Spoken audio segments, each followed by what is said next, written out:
আসসালামু আলাইকুম এভরিওয়ান, আশা করি আপনারা সকলে ভালো আছেন।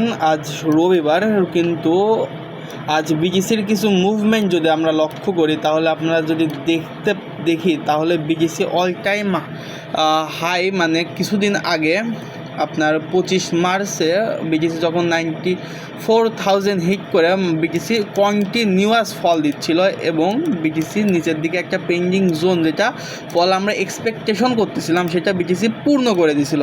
দেন এখন আমরা লঙ্গার টাইম ফ্রেমে, মানে 30 মিনিট ক্যান্ডেল, এটা 30 মিনিট পার ক্যান্ডেল, এই ক্যান্ডেল অনুসারে বিটিসির আরেকটা ফল নিচের দিকে আমরা পেন্ডিং হিসাবে দেখতে পাইতেছি।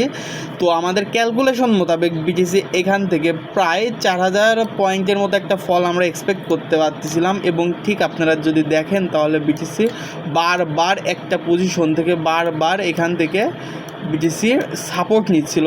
দেন আমরা এটা কনফার্ম হতে পারি যে বিটিসি নিচের দিকে আসতে পারে। যদি আমরা শর্ট টাইম ফ্রেমে যদি বিটিসিকে আমরা একটু লক্ষ্য করি তাহলে আপনারাও শর্ট টাইম ফ্রেমেও দেখতে পাচ্ছেন যে শর্ট টাইম ফ্রেমেও বিটিসি বারবার মার্কেট নিচের দিকে আসতেছে, এখানে একবার আসতেছে, এখানে একবার। সো এই অনুযায়ী আমরা বিটিসিতে নিচের দিকে একটা ফল এক্সপেকটেশন করতে পারতেছি। এখন যদি কেউ রিএন্ট্রি করতে চান তাহলে মার্কেট এখান থেকে এর 50% নিয়ে যদি এখান থেকে মার্কেট যদি কোনো সাপোর্ট দেখায় তাহলে ঠিক এর উপরে এসএল লেখায় নিচের দিকে 4000 পয়েন্টের আশেপাশে আপনারা ক্যাপচার করতে পারেন, আশা করা যায়।